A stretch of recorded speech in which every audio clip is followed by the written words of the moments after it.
တွေဆဲလို့စိမ့်လန်းနေရသည့်တစ်ကိုရောက်ရှိလာပြီ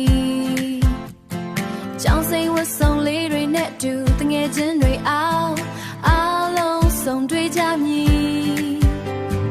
ရင်ဘတ်ထဲမှာထူးခြားတဲ့ခံစားချက်တစ်ခုကအရှိန်တက်လာတာအတန်းတွေကမြေခုံနှန်းလေးစီလမ်းမျောကြည့်မိလို့ပါစာသင်ခန်းရဲ့ပြတင်းပေါက်ကနေခိုးချီမိတဲ့ငါရဲ့ချီတွေမင်းသိမလားတွေ့ကြတဲ့မှာမင်းမျက်နှာပဲပေါ်လာနေတယ်လေလွယ်အိမ်လေးလွယ်ပြီးကြောင်းတော်ကြီးစီရှောင်းလိုက်ရတဲ့မနက်ခင်းတိုင်းဟာမင်းရှိနေ